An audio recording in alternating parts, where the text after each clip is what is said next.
Hello and welcome. I am Ladi Akiriduluale. Tonight, Vice President Osinbajo challenges civil society organizations on the fight against corruption, says they must get involved in the government's efforts to tackle the menace. People's Democratic Party demands sack of Group Managing Director of the NNPC over alleged abuse of due process in contract awards. Bayelsa State Government gives assurance of adequate measures to contain the spread of monkeypox in the state. And Spain's Constitutional Court moves to halt Catalonia's independence as it suspends next Monday's session of the region's parliament. And on business news tonight, President Muhammadu Buhari nominates Aisha Ahmed as new central bank deputy governor and 4 members into the Monetary Policy Committee. On sports news, FIFA bans Equatorial Guinea women team for 4 years for fielding 10 ineligible players and using forged documents during the 2016 Rio Olympics. And from Abuja, opposition kicks as 2 members of the People's Democratic Party in the House of Representatives defect to the All Progressives Congress.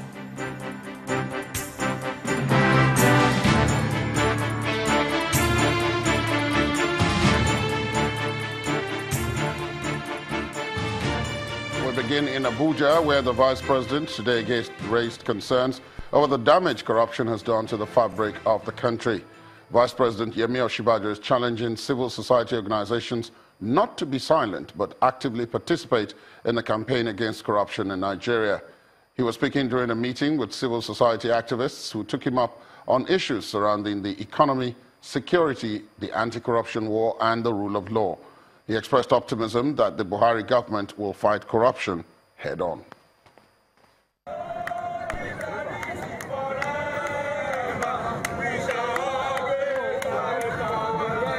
Many a times, civil society groups take to the streets in order to make their voices heard by the government.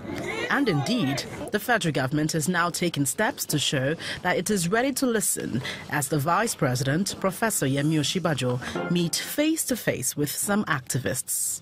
Your Excellency, the Vice President. The convener dissected the various concerns from security matters to the economy, governance, and a call for restructuring. The Vice President was asked various questions, and he responded piece by piece.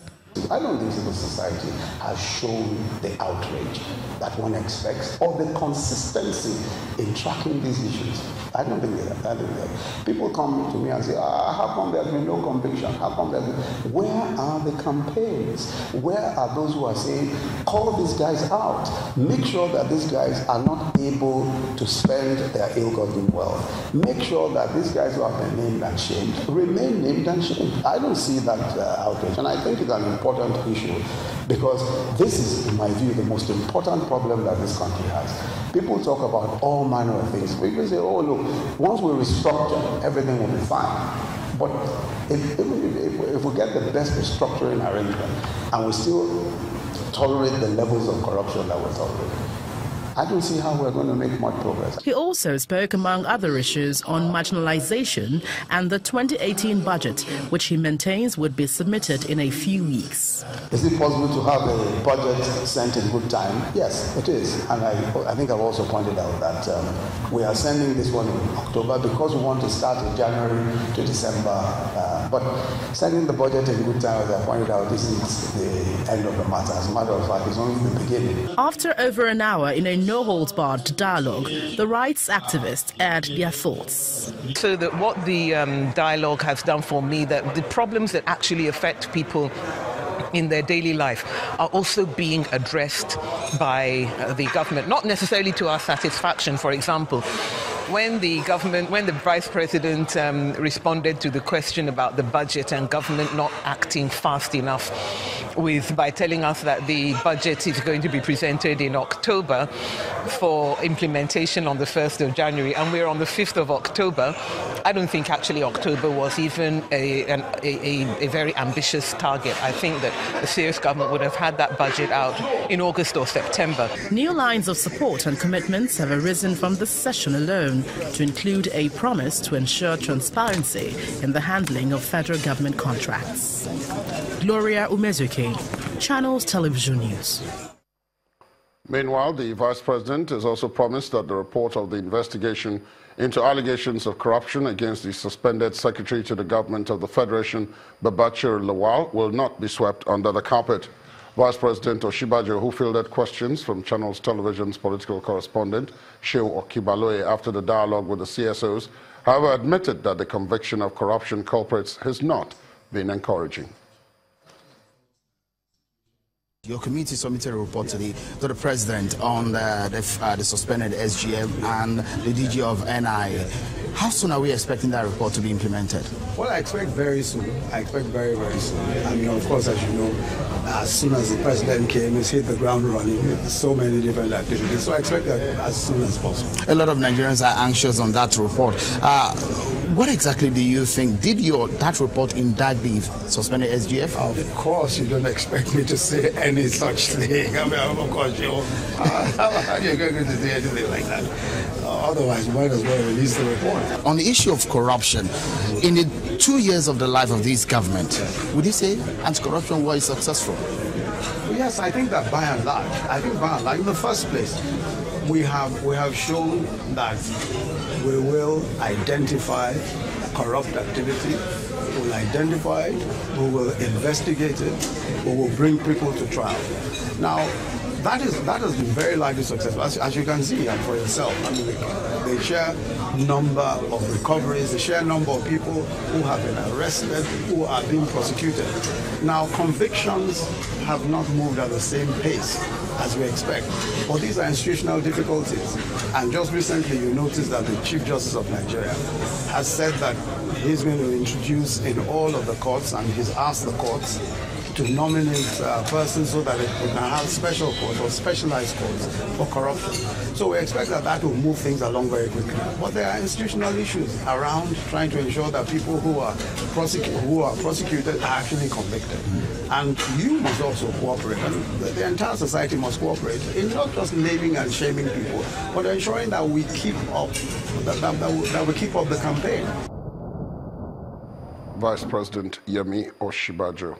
The Socio-Economic Rights and Accountability Project setup has asked the president to suspend the Group Managing Director of the Nigerian National Petroleum Corporation, the NNPC, over allegations of corruption. In an open letter to President Muhammadu Buhari, the civil rights group requested that the allegations against Dr. Maikanti Baru, bordering on abuse of office, be referred to the EFCC and ICPC for investigation. SERAP's Executive Director, Adetokunbo Momoni, notes in the letter that the allegations made by the Minister of State for Petroleum Resources reveal grave breaches of the Corrupt Practices and Other Related Offences Act of 2000 and the UN Convention Against Corruption.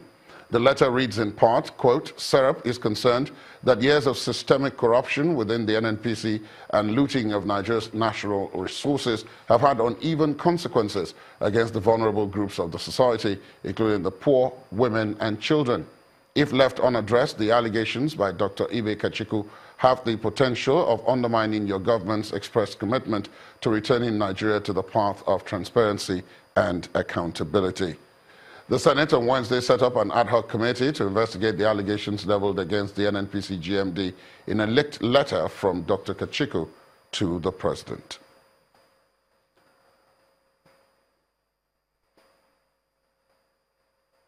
Meanwhile, SERAP's call for the suspension of the NNPC GMD seems not to be the proper action to be taken.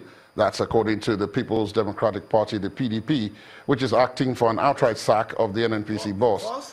The Publicity Secretary of the PDP, Mr. Dayo Adeyeye, who addressed journalists on the matter in Abuja, insists that failure to dismiss him will amount to double standards in the anti-graft crusade of President Buhari. For the PDP, the $25 billion contract scam is more than all the allegations of financial crimes that the federal government says it is probing. The People's Democratic Party wishes to express our shock at the loud silence of President Muhammadu Buhari on the humongous corruption scandal and other illegalities currently being exposed at the nation's cash cow, the NNPC, in which two of his henchmen, the Minister of State for Petroleum, Ibe Kachiku, and the Group Managing Director of the NNPC, Maikanti Baru, are the dramatis personae. We have been saying this for months, that the looting of the national resources under this administration is record-setting in the history of this nation. And we are being proven right on a daily basis by the little revelations that are being made by even those working under the administration.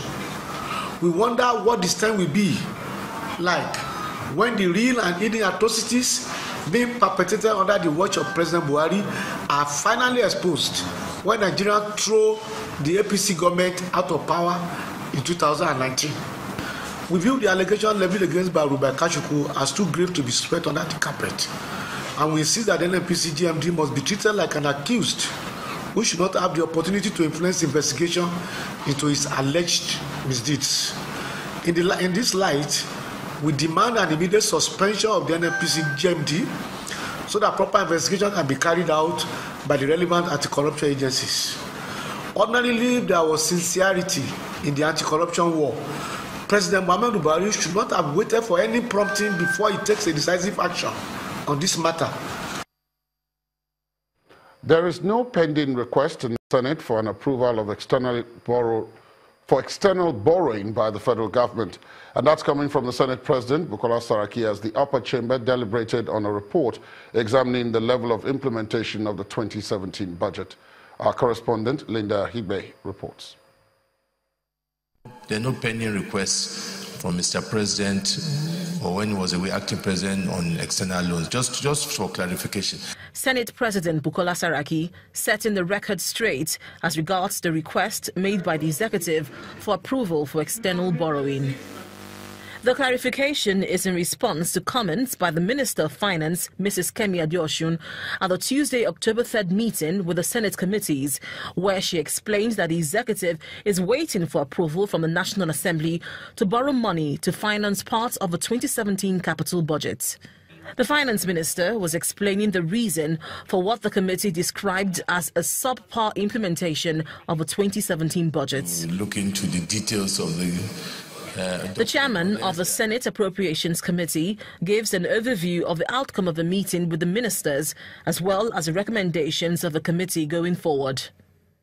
Efforts are being made to end the life of this budget in December 2017, so as to bring back the January to December financial year in line with the recommendation of the Senate Committee on Budget Reform. Much as there is need to work with the executive to return to predictable January to December budget cycle, this should not be done.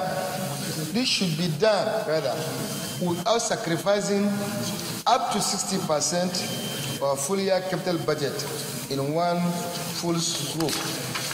Earlier at plenary, the Senate tabled a request from President Buhari for funds to be taken from various budget lines to fund the federal government's priority programs. But the Deputy Senate President wants a rethink of this procedure known as varment. The Appropriation Act itself is a law, and there's no shortcut to amending that law known as varment under the Constitution, because spending public funds is a serious business. It's not something you see it one day and then you say you've approved it by varment. That's why the Constitution made it clear that either there's an appropriation or there's a supplementary appropriation. There's nothing like varment. The request for varment was not unanimously accepted by senators. The budget is still a baby that have not even been implemented, and you want to via it. Actually, it took the intervention of the Senate President for the varment request to be sent to the Committee on Appropriations for further legislative work, an indication that there may be stormy days ahead as regards the varment request. distinguished colleagues. Linda Akibe, Channels Television News.